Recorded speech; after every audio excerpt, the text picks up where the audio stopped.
Hey, Lawrence here. Welcome to Business Beats. Today we're talking about learn before you earn. Okay, so how do you get traction out of a job if you're young and moving into a career, into your first job, second or third job, and what you need to do around that. Some concepts, ideas, and hacks to help you navigate that journey. So thanks for joining. Okay, so you're young at the start of your career. So here's a couple of ideas and hacks that worked for me personally, and that I've seen colleagues around me use to sort of get through the ranks and earn and increase their income over a period of time, right? If you're working for somebody, it's okay to work for somebody. Not everybody is going to be the high-profile entrepreneur, own a company, employ all these people, and do all these amazing things. In actual fact, only 3% of the world's population will be able to do that. Most people will fail. Now, I'm not going to say you're going to fail, but most people will fail, and it's harder than you think it is. So it's okay to get a job, work for a great company, under a great leadership team or under a great mentor, and really build that out, right? Because here's what I know, is that employers are looking for great people.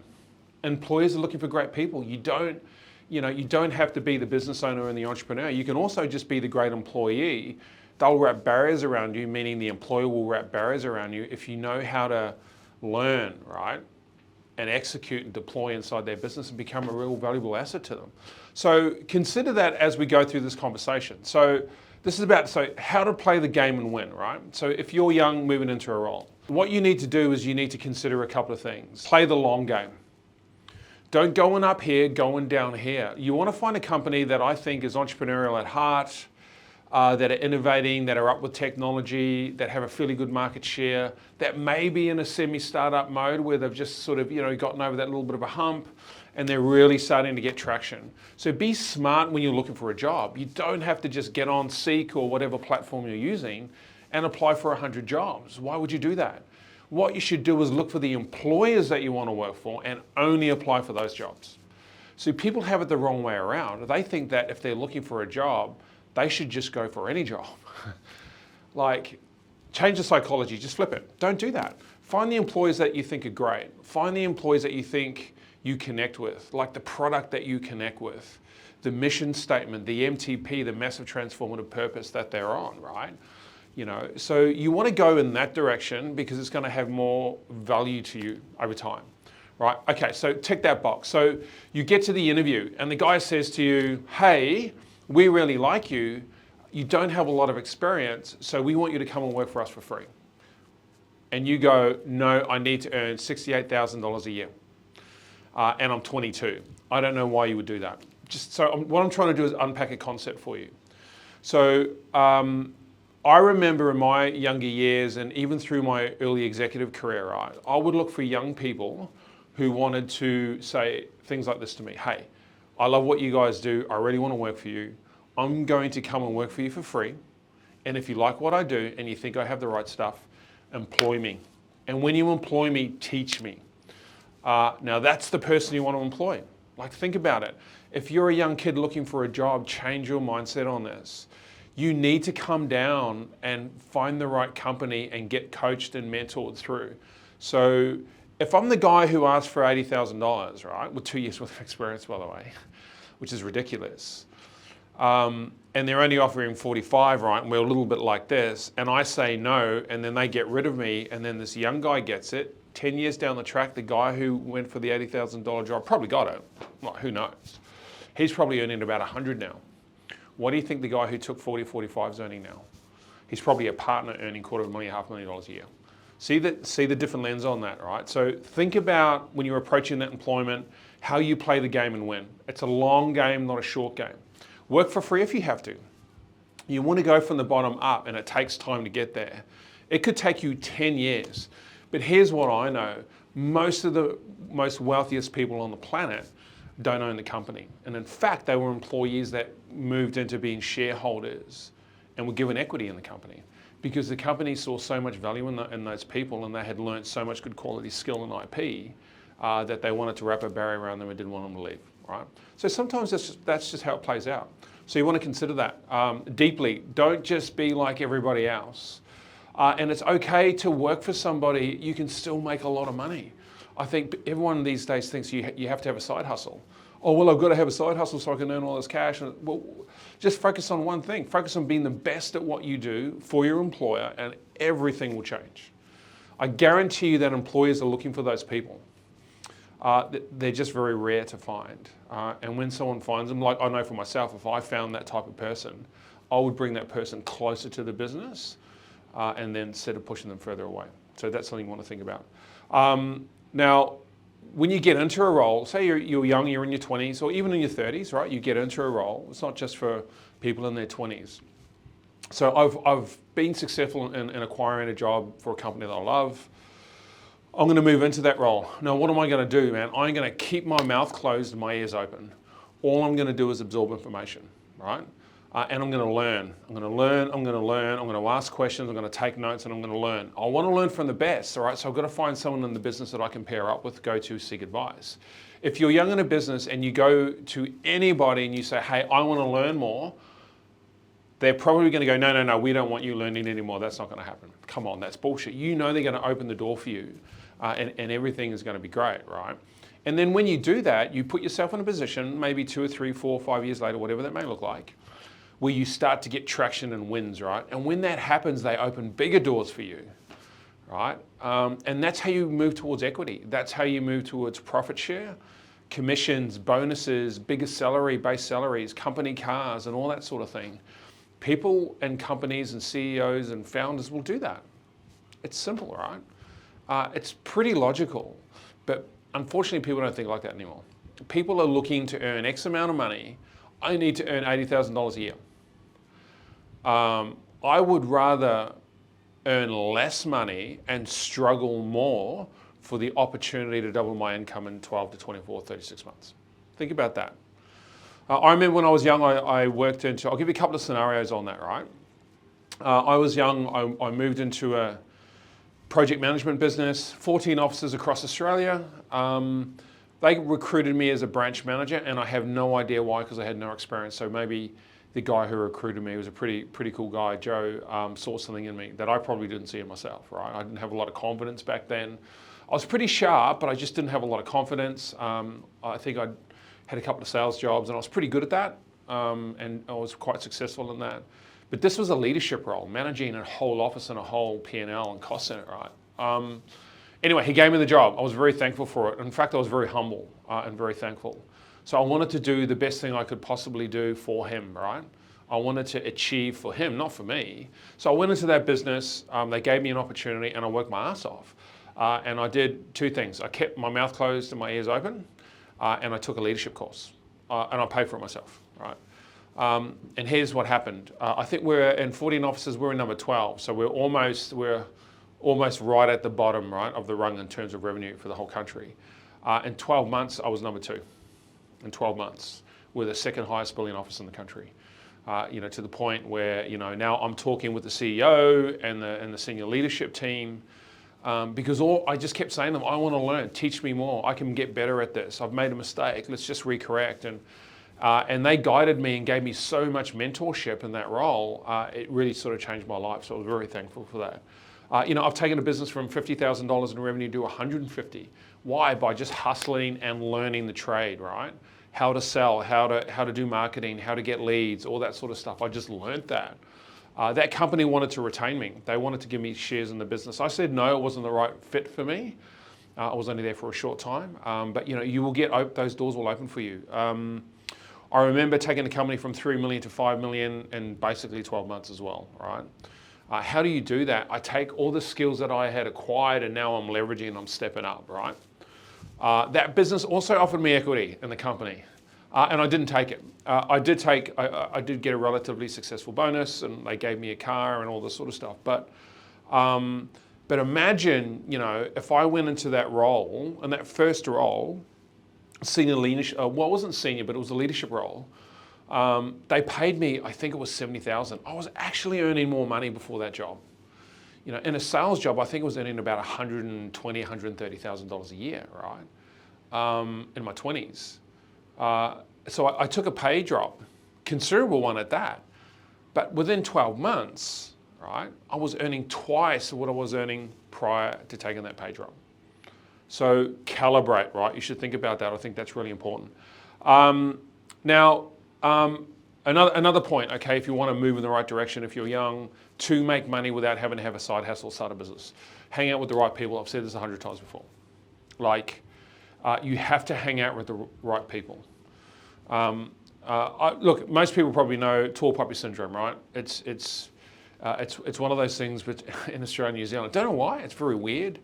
Where we love the battler, right? The one who's doing a hard time, who's not really doing well, who's not really successful. We back those people. And as soon as you step outside that box and you're becoming successful and you start to talk about it, mate, they hate you. You got the right mentorship. They're teaching you all the skills. You're learning, right? It's just about education. Learn.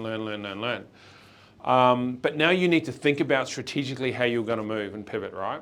Is it the company you want to be with long term or short term? Should I get some skills here and then move on? By the way, when you move on, no harm, no foul, it's all good. They are going to carry on. They will survive without you. So you don't need to feel guilty about it, but be honest and transparent about it. I would always say that, I think that's the cool thing to do. For myself and my company, if someone wanted to go do something else, I want to support them doing that. I don't want to, be the person that stands in the way. And in fact, I've been known to help people. And in fact, I've said to people, you're not being very successful here. I think you should be doing this, and I'm going to help you do that. And that might be, let's put you in another role for a while. Let's get some courses for you. Let's teach you some new skill sets. Maybe you want to start your business. I'll help you do that, right? So don't underestimate. If you pick the right employer, they'll do that for you. If you go into just a shitty job, that's just a job that you're not very passionate about, that you don't normally get to develop those cool relationships inside those companies, right? And those cool relationships inside those companies, by the way, will last forever. Their contacts, man, it's really important.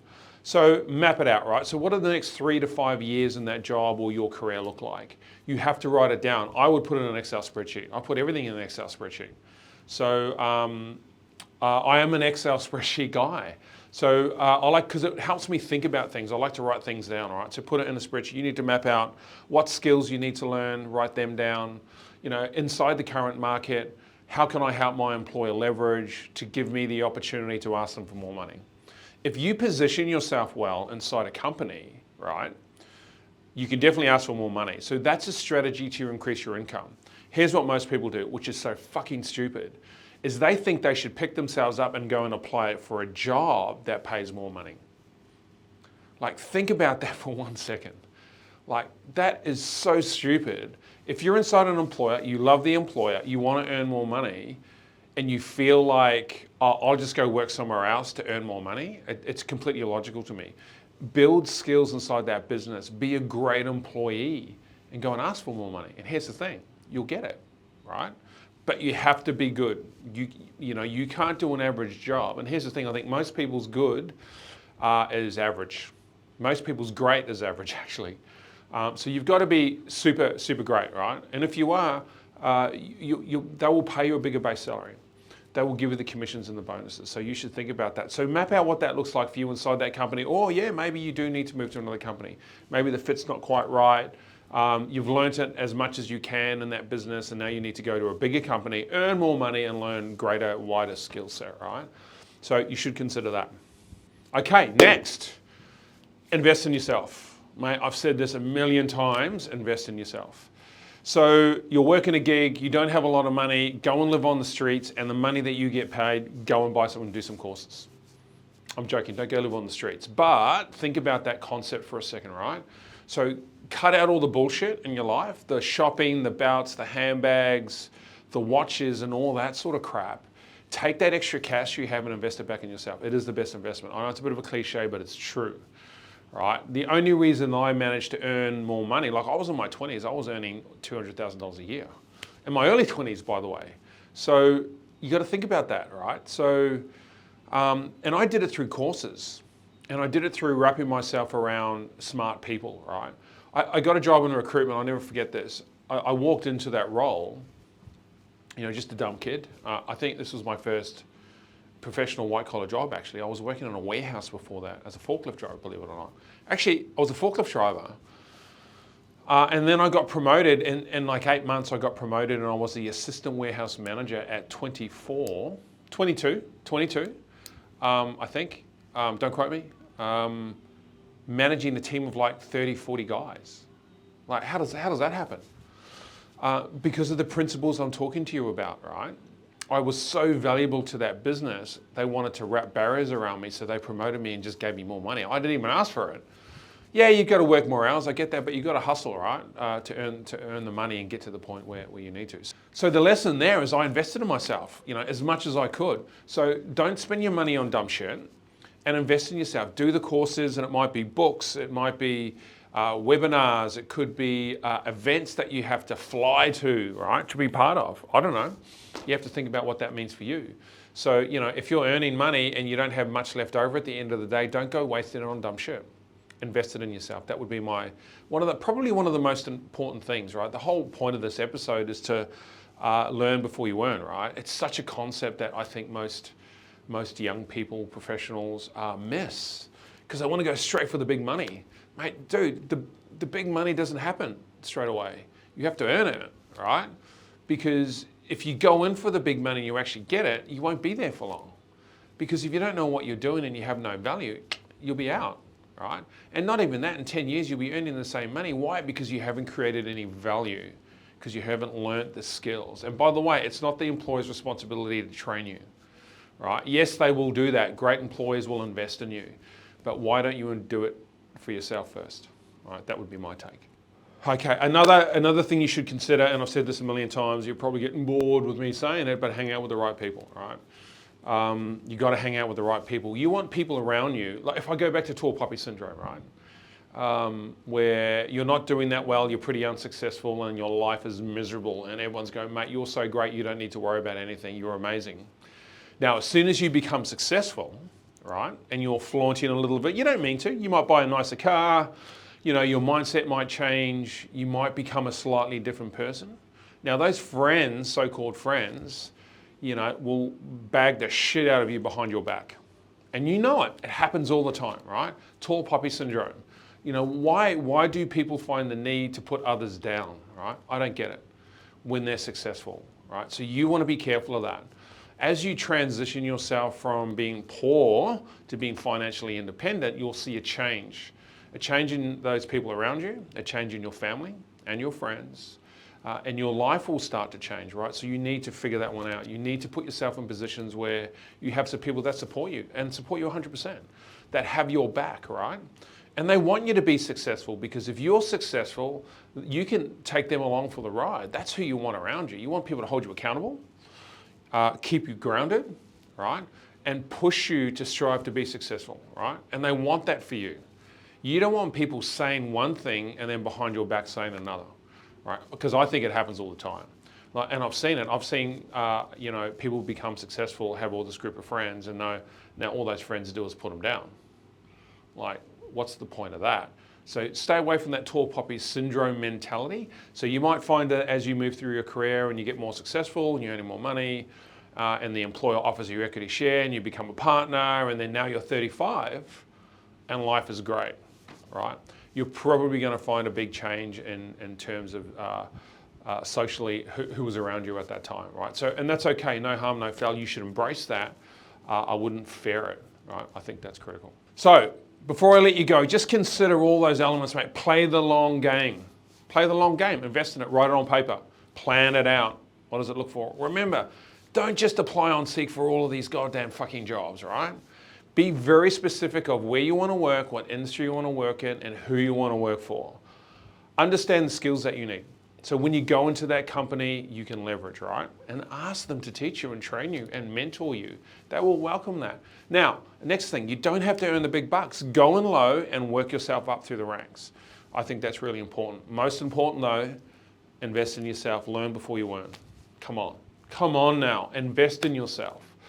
Do the course. By the way, a lot of this stuff is for free. I've done half a dozen courses in the last 30 days, right? Some of them are 30 minutes or an hour, some of them are 5 or 6 hours. Obviously the 5 or 6 hours you pay for, but it's not that expensive, no, $500, just do it. Right, you've really got to figure that out. Keep an eye on your circle of friends and those around you in terms of what are they saying?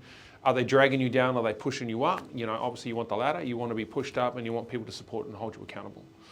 All right, so I think all of those things are really critical. Consider them, think about them, and try to deploy them and execute them in your life. It worked for me, and hopefully it works for you. Look, I hope you found something that you liked or that you think may work for your business. Love to hear any comments. If you got them, just drop them through. If you haven't already, click the subscribe button. We'd love for you to subscribe. We try to push out as much content and good content as we can. And we've got some great interviews coming up with some pretty awesome entrepreneurs and artists. So stay tuned for that. Really appreciate you watching and look forward to speaking to you next time. Thanks.